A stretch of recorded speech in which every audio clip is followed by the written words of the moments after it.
Hello friends, Bodo channel pin konsibaw daye boybo nagasnungo Bodo job info official YouTube channel Assam police lovers da gobangtar comments खालामगासिनो दाख्लिनिफ्रायनो latest update दं ना गैया दा मोनसे latest update सफैबाय बेनो जाबाय CM निफ्राय ABUB constable commando AB SI ABUB APR बेनिफ्राय ड्राइभार आरो लोगोसे ग्रेड पोस्ट स्टाफनि सायाव latest update दङ बेखायनो भिडिअखौ नायबाय था जोबजासिम अब्ला बयबो क्लियर जागोन दा आसामनि सीमा मा बुंखो आं नोंथांमोननो फोरमायगासिनो दङ बेखायनो भिडिअ नायबाय था जोबजासिम जाय नोंथांमोना चेनेलाव गोदान साबस्क्राइब खालामनाला नैबे बड' जब इनफ'आव नोंथांमोना जेब्लायबो सरकारि साख्रि लन स्किमनि सायाव भिडिअ नोंथांमोना मोननो हायो आरो दिनै बेलासियाव सरकारि स्किमफोरनि सायाव स्कलारशिपनि सायाव नोंथांमोना भिडिअ मोनगोन जायफ्रा कमेन्ट्स खालामदोंमोन दा जों थांनो अफिसियेल वेबसाइटआव दायो जों फैबाय SLPRB अफिसियेल वेबसाइटआव आरो बे जाबाय मोनसे कम्पानि बिथांमोना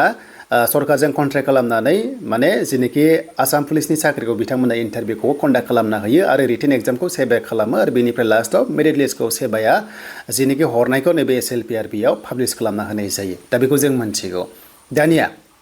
जि पोस्ट दंमोन 1052 UB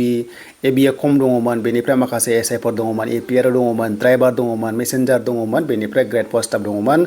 आरो लोगोसे आसाम फरेस्टआवबो दङमोन दा बेफोर गासैनोबो इन्टारभिउखौहाय खालामगोन SLPRBआ माने फिजिकल टेस्टखौ लागोन आरो देन बेनिफ्राय एसआइनाथ' एग्जाम जाग्रोयो दानिया गोबांथार कमेन्ट्स खालामदों PhDआ माब्ला जागोन होननानै दा नायदो ने सरकारा दाबाय NDA दाबाय 3.0 NDA सरकार जाबाय बेनिफ्राय 2.0 सीमा मा जाबाय दा मैया मोनसे प्रेस मिट लादोंमोन अके मैया मोनसे प्रेस मिट लादोंमोन आरो बेयाव बुंदों CM बिथाङा जेब्ला गावसोर थांनाय बाराव सरकार सालायदोंमोन 1 लाख साख्रि होगोन होनना बुंदोंमोन 1,65,000 खाथियाव बिथांमोना साख्रि होबाय आरो बुंबावदोंमोन जुदि गावसोरनि सरकार फैयोब्ला एबा BJP सरकार फैयोब्ला फिन खनसेबाव 2 लाख साख्रि होगोन होननानै बिथांमोना बुंदोंमोन दा बेखौ मैया बिथाङा फिन खनसे एनाउन्समेन्ट खालामबावबाय जे बेनो जाबाय 3 मान्थ्सनि टाइम लादों अके 3 मान्थ्स टाइम लादों बे 3 मान्थ्सनि गेजेरावनो गासैबो डिपार्टमेन्टेल वाइसआव रिभिउ खालामनानै डाटाखौ लानानै मोनसे नटिफिकेसन दिहुनगोन अब्ला आगस्ट दानावहाय अफिसियेल नटिस फैनाय चान्सआ दङ बेनो जाबाय गोदान साख्रि हिसाबै दानिया इन्टारभिउखौलाय माब्ला लागोन गोबांथार कमेन्ट्स फिजिकल टेस्टआ माब्ला जागोन आसाम पुलिसआ एबा एग्जामा माब्ला जागोन दानिया मोनसे गथा आपडेटआ बेनो जे आसाम पुलिसआव पस्टआ 6000 दंखायो बे खुनु टेनसन गैया बे जाबाय हम एन्ड पलिटिकेल डिपार्टमेन्टनि आन्डाराव CMनि आन्डाराव दङ बेनि मेन बसआ CM बेखायनो बेनि इन्टारभिउआ खुनु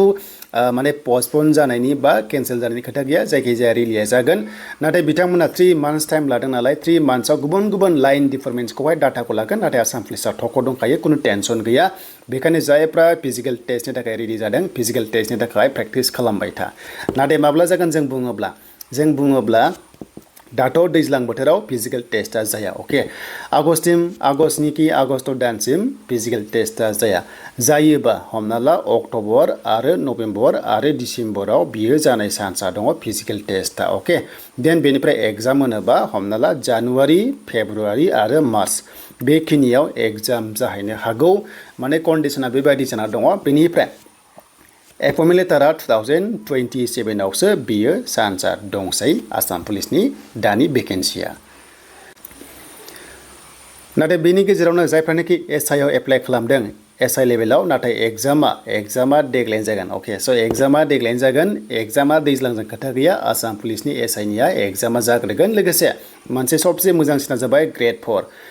4 आ जाहैबाय इन्टारभिउआ जाग्रोनाय चान्सआ थायो मानोना बा खुनु फिजिकल टेस्ट गैया रिटेन एग्जाम गैया खालि प्रेक्टिकल टेस्टल' दङ बेखायनो ग्रेड 4 स्टाफआ आसाम पुलिसना जाग्रोनो हागौ आरो SI आ जाग्रोनो हागौ आरो दा फरेस्टआनो जा एक्साइजआ जि दङ गासैबो आसाम पुलिसआसो फिजिकल टेस्ट लागोन नालाय बेखायनो फिजिकल टेस्टआ गोजां बोथोरावसो बियो जाहैगोन ना रोखा अब्लाबो प्रेक्टिस खालामबाय था टेनसन गैया नोंथांमोना साख्रिया लासैनो जाबाय थागोन